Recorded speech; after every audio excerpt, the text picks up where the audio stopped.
Բարև սիրելի հայրենակիցներ, եթերում կրկին քաղաքական խաչմերուկն է, այսօր արդեն փետրվարի 14-ն է, գլխի վրա մի փոքր կոսմետիկ վիրահատություն եմ արել, դրա համար ճակատեցվեր մի քանի օր չի երևալու։ Այսօր շատ կարևոր հարց ունենք քննարկելու, այլ ճիշտ հարցեր, բայց ինձ շատ դուր եկավ երեկվա Նիկոլ Փաշինյանի մամլո ասուլիսը, այդտեղից շատ բան է պարզ դառնում մեզ համար և մենք պետք է որ շատ լուրջ հետևություններ անենք այդ հայտարարություններից, քանի որ արդեն ժամանակն է, որ հայ ժողովուրդը վերջնական որոշում կայացնի, թե ինչ է ուզում ինքը, ուզում է մնալ անկախ պետություն, անկախ երկիր, թե ուզում է դառնալ օտար երկրի գաղութ։ Շատ կարևոր հայտարարություններ արեց Նիկոլ Փաշինյանը, դրանից սկսենք և ինքը երբ որ համեմատում էր 1850-ական թվականները և մեր օրերի Հայաստանը, հստակ շատ պարզ ասում էր, որ մենք պետք է արդեն այդ հոգեբանությունից դուրս գանք, ուրիշների համար ֆորպոշտ չլինենք և ուրիշների համար կռիվներ չմղենք մեր սպառման հաշվին, այսինքն կոնկրետ թուրքերի և ադրբեջանցիներին ինքը նկատի ուներ, հզատ ու լինի այդ հայտարարություններին անդրադառնալով շատ պարզ և հստակ Փաշինյանը բացատրեց, թե ինչ է տեղի ունենում, որ Ռուսաստանում բազմաթիվ քաղաքական գործիչների համար ձեռնտու է, որպեսզի Հայաստանը միշտ թշնամու կարգավիճակում լինի Թուրքիայի և Ադրբեջանի հետ, որպեսզի Ռուսաստանը միշտ ներկա լինի Հայաստանում և Հայաստանը չլինի ինքնիշխան երկիր։ Եվ շատ պարզ ու հստակ բացատրեց, որ ընտրությունը 1850-ականների և մեր օրերի Հայաստանի միջև է, իսկ մեր օրերի Հայաստանը տեսնում եք, թե ինչ կարևոր փաստաթղթեր ունի արդեն Ամերիկայի Միացյալ Նահանգների հետ, որոնք որ արդեն գործնական բնույթ են ստանում։ Տեսանք, թե ինչ դրոններ են մատակարարվելու Հայաստանին, տեսնում եք, թե ինչ ծրագիր կա թրիփի հետ կապված, բարձրորակ չիպերի հետ կապված արհեստական բանականություն, ատոմային էներգիայի, միջայլոց ատոմային էներգիայի մասով ասեմ, այդ մոդուլային ատոմակայանների շուրջ հիմա ընդդիմադիր կոչվածները մեծ մի վայնասուն են բարձրացրել։ Միջայլոց իմ Facebook-յան էջի տակն էլ բազմաթիվ գրառումներ եղան, մեկնաբանություններ, ասում են, թե Ամերիկայի Միացյալ Նահանգները ինքը դեռևս չունի, մենք ինչ փորձադաշտ ենք, որքանով դա անվտանգ է, որքանով դա էժան է լինելու։ Ես էլ մասնագետ չեմ, բայց փորձեցի ընտրել տեղեկություններ և գտնել, ասեմ, որ Կանադայում արդեն ավարտին է մոտենում այդ նախագիծը շատ հաջողությամբ, իսկ այն ինչ ունի Ռուսաստանը, դրա մասին անդրադարձավ նաև Նիկոլ Փաշինյանը, դա փաստացի ջրերի վրա է գործում և այն տեխնոլոգիան էլ չէ, որը որ իրոք մենք կցանկանայինք տեսնել, այսինքն շատ ավելի հետամնաց տեխնոլոգիա է, քան այսօր առաջարկում է Ամերիկայի Միացյալ Նահանգները։ Ամերիկայի Միացյալ Նահանգներում այս տարի էլ պետք է, որքան ես տեղեկություն ստացա, արդեն աշխատանքի անցնի այդպիսի ատոմակայաններից մեկը, բայց մասսայական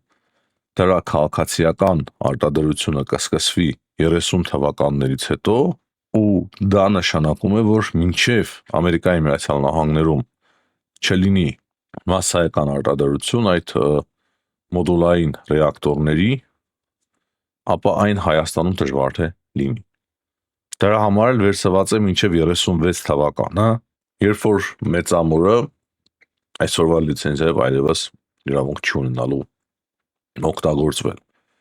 Հնարավոր է էլի երկարաձգնեն մեծամորի աշխատանքը, բայց ես որքան հասկանում եմ, Հայաստանի իշխանությունները ուզում են ամենանորարարական տեխնոլոգիաները բերել Հայաստան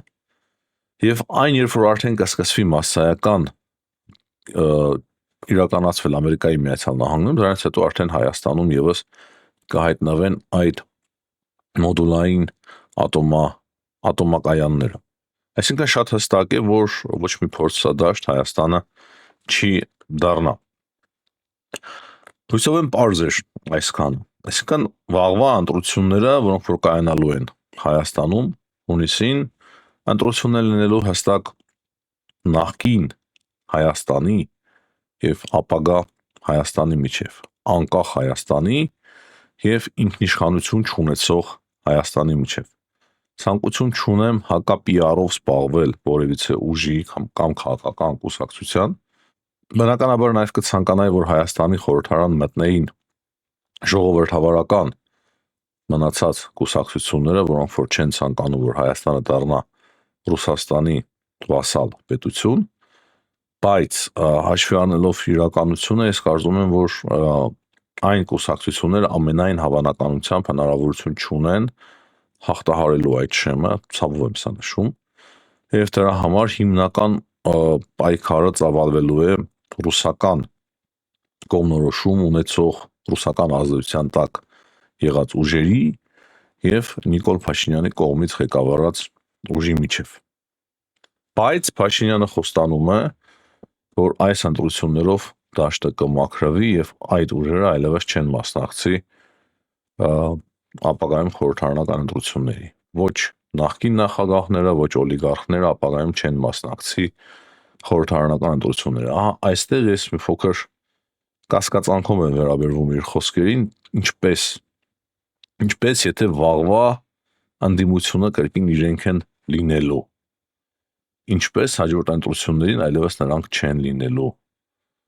անդիմություն կամ իշխանություն։ Դա ինձ շատ է հետաքրքրում, եթե ինքը անկեղծ է Նիկոլ Փաշինյանը, ապա պետք է ստեղծի բոլոր պայմանները, որ մնացած ժողովրդավարական կուսակցությունները կարողանան զարգանալ, իսկ այս ուժերը, որոնք որ շատ կոպիտ ձևով ֆինանսավորվում են Ռուսաստանի Դաշնության կողմից, դրանց հնարավորությունները սահմանափակվեն։ Փաշինյանը խոսեց նաև եկեղեցուց եւ շատ հստակ ու պարզ ասեց, որ եկեղեցին զբաղեցրած գրաված այդ բարձր հոգևորականները միտք ունեն բաժանել, պարակտել հայ առաքելական եկեղեցին եւ դուրս բերել այն Հայաստանից։ Սա շատ լուրջ եւ վտանգավոր հարց է եւ մեր քննարկածի շարունակությունն է։ Կարծում եմ Նիկոլ Փաշինյանն էլ հստակ կապեց այդտեղ այդ 1850-ականների եւ այսօրվա Հայաստանի գաղափարը, այսինքն այդ նույն ուժը ցանկանում է նաեւ եկեղեցու միջոցով մեզ բաժանել, պարակտել, խնդիրներ ստեղծել։ Չնայած որ բազմաթիվ կուսակցություններ են այսօր իր ազդեցության տակ, նաեւ ավանդական կուսակցություններ, դա էլ քիչ է, հիմա եկեղեցին ամբողջովին պետք է անցնի իրենց ազդեցության տակ, ինչը բնականաբար թույլատնելու Հայաստանի պետականությունը։ Եվ Փաշինյանը խոստացավ, որ շատ կոշտ լուրջ միջոցներ կձեռնարկվեն, տեսնենք։ Ես ասում եմ, որ արդեն ուշանում է պարոն Փաշինյանը, բայց ես հույսով եմ, որ իրոք շատ լուրջ գործողություններ կձեռնարկվեն, որպեսզի թույլ չտրվի հայ առաքելական եկեղեցու բաժանում, մասնատում եւ Հայաստանից դուրս բերում։ Եթե նման բան թույլ տա Փաշինյանը, դա այնպիսի մի մեղք կհամարվի իր վրա, որը որ ինքը երբեք այլևս չի կարողանալու սրբել։ Դրա համար ես շատ հույսով եմ, որ ինքը իր խոսքերում հետևողական կլինի եւ իրոք կձեռնարկի շատ կոշտ եւ լուրջ գործողություններ, որպեսզի այդ անձինք չկարողանան պարակտել հայ առաքելական եկեղեցին։ Երկաթգծերի մասին էլ խոսեց եւ հստակ է, որ Ռուսաստանի Դաշնությունը դժվար թե վերանորոգի այդ հատվածները Հայաստանից Ադրբեջան, Հայաստանից Թուրքիա եւ այստեղ էլ Փաշինյանը լուծումներ է փնտրում։ Հիմնական ամենակարևոր հարցերը սրանք էին, որոնք որ Փաշինյանը անդրադարձավ իր ասուլիսի ժամանակ, այսինքն շատ երկար էր, էլի բազմաթիվ հարցերի անդրադարձ եղավ, բայց ամենակարևորը ինձ համար այն էր, որ մենք չպետք է հիմա թույլ տանք հայ առաքելական եկեղեցու բաժանում, պարակտում եւ Հայաստանից դուրս բերում, ինչը ուզում են իրականացնել օտար ուժերը, հայերի մեջ էլ կան օտար ուժեր, հայերի մեջ բազմաթիվ ցավոք դավաճաններ կան, եղել են եւ պատմությունն էլ դա ցույց է տվել, Այսօր ռուսներն են, նախկինում պարսիկներն էին, բյուզանդացիներն էին, արաբներն էին, վաղը այս մի կայսրությունն էլ կարող է փլուզվի, բայց դա չի նշանակում, որ վաղը մենք չենք ունենա նման դավաճաններ, որոնք որ մեկ այլ երկրի փառքն են փորձելու բարձրացնել Հայաստան։ Վաղն էլ Չինաստանն է աշխարհի համար 1 հնարավոր է գերտերությունը լինել կամ համար 2-ը արդեն է եւ շատ լուրջ գործողություններ կարող է ծավալել Հայաստանում։ Այդ ժամանակ էլ չինասերները շատ կակտիվանան։ Այսինքն դրանց պակասը մենք երբեք չենք ունենա, ուղղակի վախը մեծ է, որ դրանց թիվը չշատանա, չավելանա եւ մենք էլ կարողանանք շատ լուրջ ձևով, ճիշտ ձևով հակազդել, որպեսզի կարողանանք պահպանել, պաշտպանել մեր հայկական պետականությունը։ Դրա համար էլ ընտրությունը շատ հստակ է։ Ընտրությունը նախկին մոդելի միջև է, հայկական ճախճախված աղքատիկ, ոչ տեխնոլոգիապես զարգացած, միշտ պատերազմներով, ցավերով եւ նոր անկախ Հայաստանի մոդելի միջև եւ ընտրությունը Հայաստանի ժողովուրդը եւ Հայաստանի հասարակությունն է կայացնելու։ Դե թող ուղեղ ունենան շատերը, հիմնականում նրանք, ովքեր որ քարոզների ազդեցության տակ են, ճիշտ ընտրություն կատարելու ուղեղ ունենան, քանի որ վաղը իրենց ընտրության պատճառով իրենց երեխաներն են տառապելու։ Հիմա ասենք մնացած կարևոր հարցերին։ Երեք հետաքրքիր հրապարակում է արել Բլումբերգը, հեղինակավոր Բլումբերգը, եւ այնտեղ ասվում է, որ Ամերիկայի Միացյալ Նահանգները Հայաստանում 13 միլիարդ դոլար է ներդնելու, որպեսզի թույլատնի նաեւ Ռուսաստանի ազդեցությունը, որպեսզի Հայաստանը կախված չլինի Ռուսաստանի դաշնությունից։ Կոշտ արձագանքներ կան Ռուսաստանի դաշնությունից, այսինքն այդ արձագանքները շարունակվում են։ Ճիշտ է, ասացի, որ Կոպերկինը շատ մեղմ հայտարարություններ արեց, առաջին հայացքից շատ լավ, միշտ լավին լավ եմ ասում, վատին վատ։ Դրանից բացի տեսանք, որ Պեսկովն էլ կոռեկտ էր։ Պեսկովը շատ անգամ կոռեկտ է, դրա մասին եմ խոսել, բայց ահա թե Շոյգուն ինչ հայտարարություն է անում Ռուսաստանի անվտանգության խորհրդի քարտուղար Սերգեյ Շոյգուն, դա լուրջ մտահոգությունների առիթ է դարձել եւ դառնում։ Հապկի հայտարարության մասին ես արդեն երեք նշեցի, ինչ որ ազգամիջյան կոնֆլիկտ են տեսնում, ազգամիջյան կոնֆլիկտներով են մեզ վախեցնում, սարացումներում ինչը գոյություն չունի։ Հիմա նաեւ 3 ադրբեջանցի քաղսեկտորի ներկայացուցիչներ այցելեցին Հայաստան, հերթական հանդիպումը տեղի ունեցավ Հայաստանում իրենց հայ գործընկերների հետ։ Ինչի մասին է խոսքը։ Ալիևն էլ խոսել է, որ 6 ամիս խաղաղության մեջ են ապրում արդեն Հայաստանը եւ Ադրբեջանը եւ ոչ մի կարակոց, ոչ մի լարվածություն չկա սահմանին եւ դա արդյունք է Վաշինգտոնում ձեռք բերված պայմանավորվածությունների, այսինքն Ալիևն էլ է դա փաստում, բայց հապկը տեսնում էր այդ կոնֆլիկտը եւ ասում է, որ այդ կոնֆլիկտը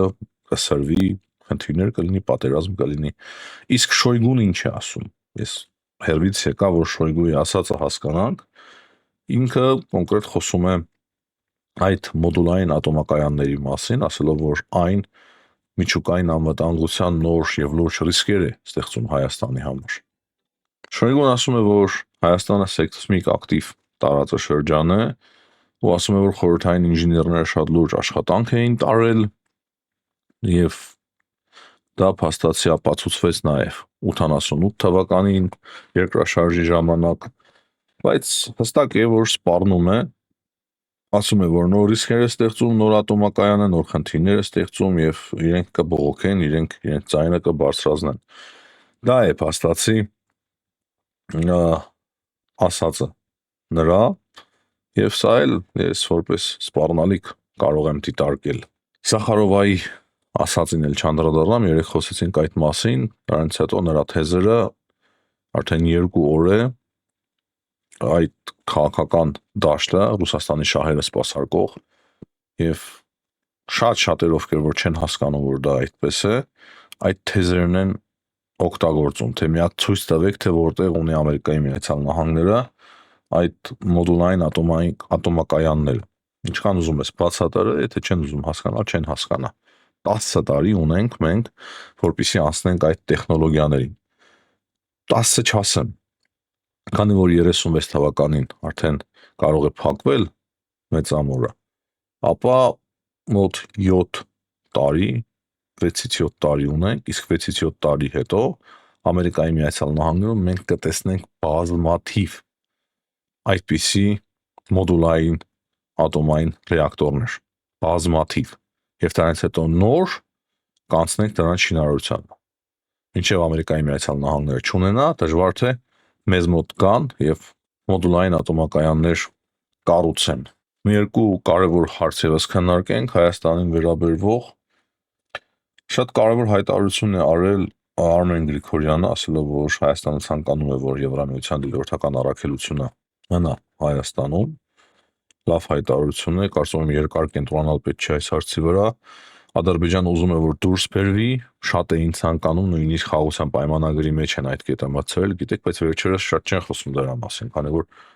արտաքին քաղաքական լուրջ փոփոխություններ տեղի ունեցան նաև Ադրբեջանում։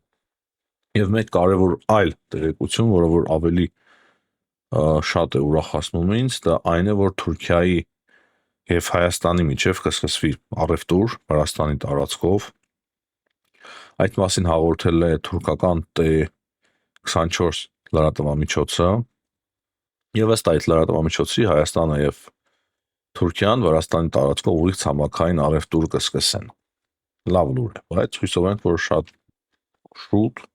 մոտ ապագայում կբացվի նաեւ հայ-թուրքական սահմանը։ Սա նաեւ JD Vance-ի այցի կարևոր հետևանքներն է։ Կան նաեւ որոշ տեղեկություններ այն մասին, որ հնարավոր է Վրաստանը եւս կարևոր հանգույց դառնա այս ծրագրի համար, թրիփի համար, այսինքն ծովի արդեն միջոցով։ Եթե թրիփը կապելու է Հայաստանը, Ադրբեջանի եւ Թուրքիայի հետ, ապա հյուսիս-հարավով նաեւ Վրաստանը շատ կարևոր դերակատարություն է ունենալու մեզ համար։ Ունի եւ ունենալու է եւ միայն ավելանալու է, եւ հիմա դրա շուրջ Ամերիկայի Միացյալ Նահանգները բանակցություններ են վարում Վրաստանի իշխանությունների հետ փաստացի, որպեսզի Անակլիայի նավահանգիստը ոչ թե չինացիներն, այլ իրենց կրկին տրվի։ Տեսնենք, առաջ չընկնենք, չշտապենք։ Եվ քանի որ խոսեցի Վրաստանից, հիշում եք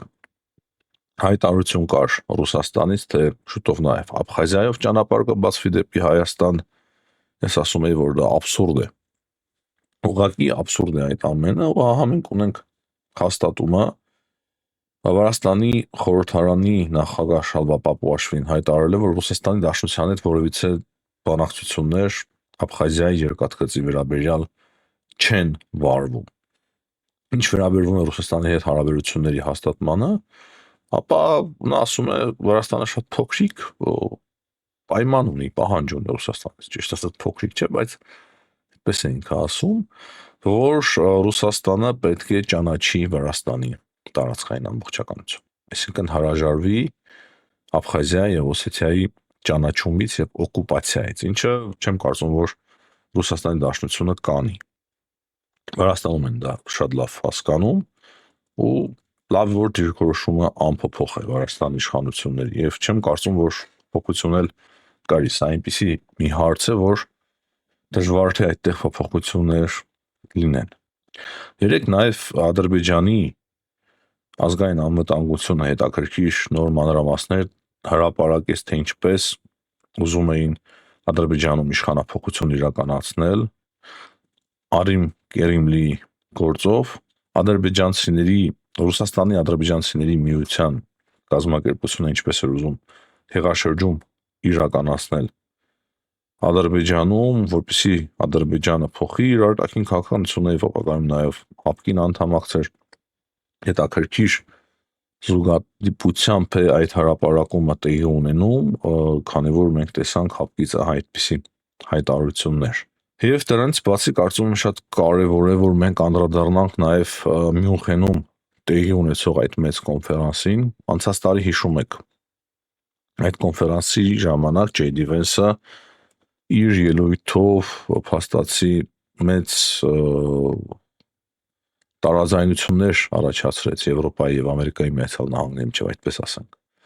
Ասաց, որ ժողովրդավարության անկում կա, պակաս կա խոսքի ազատության Եվրոպայում եւ այլն։ Այս տարի այնտեղ գտնվում է Ամերիկայի Միացյալ Նահանգների պետքարտուղար Մարկո Ռուբիոն եւ այս անգամ ուրիշ բաների մասին է խոսվում։ Ճիշտ է, դեռ մեծ ելույթ չի ունեցել Ռուբիոն։ Շուտով մենք կտեսնենք, թե ինչ ելույթ եղավ Ռուբիոյի կողմից, ինչպիսի ելույթ էր, բայց Ռուբիոն ասում է, որ աշխարհը փոփոխվում է, նախկին աշխարհակարգը այլևս չկա, անցավ, ասում է, մենք այդ աշխարհակարգում ենք ձևավորվել, բայց այդ աշխարհակարգը չկա եւ հիմա մենք բոլորս պետք է վերագնահատենք տեղի ունեցածը եւ շարժվենք առաջ եվրոպացի դաշնակիցների հետ միասին։ Փաստացի նման հայտարարություններ է անում նաեւ Գերմանիայի կանցլեր Ֆրիդրիխ Մերցը եւս նման հայտարարությամբ է հանդես գալիս, որ նախկին աշխարհակարգը այլևս գոյություն չունի։ Լրատվամիջոցները խոսում են Գերմանիայի կանցլերի եւ Ֆրանսիայի նախագահի միջև տարաձայնությունների մասին, այդպիսի բաներ էլ կա։ Ուկրաինայի հարցն է շատ քննարկվում,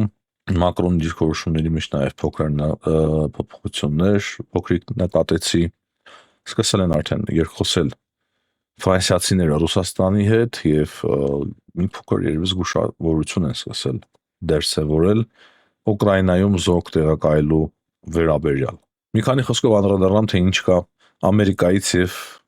Իրանից, այսինքն ինչ իրավիճակ է հիմա Իրանի շուրջ։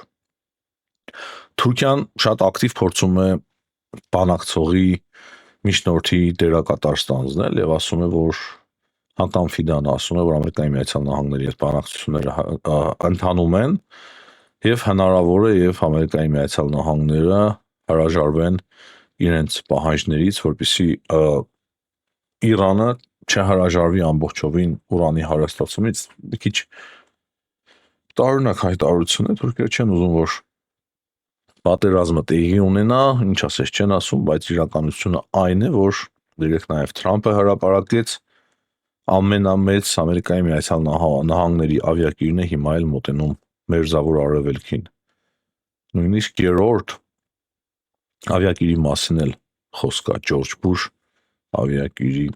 մասին, Ջորջ Բուշի անվան։ Այնպես որ իրավիճակը բավականին բարդ է Իրանի շուրջ։ Թրամփը ճիշտ է ասում է, որ հնարավոր է հաջորդ ամիս արդեն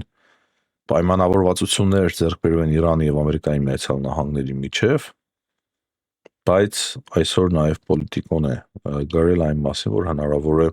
մեծ պատերազմ, Ամերիկայի Միացյալ Նահանգները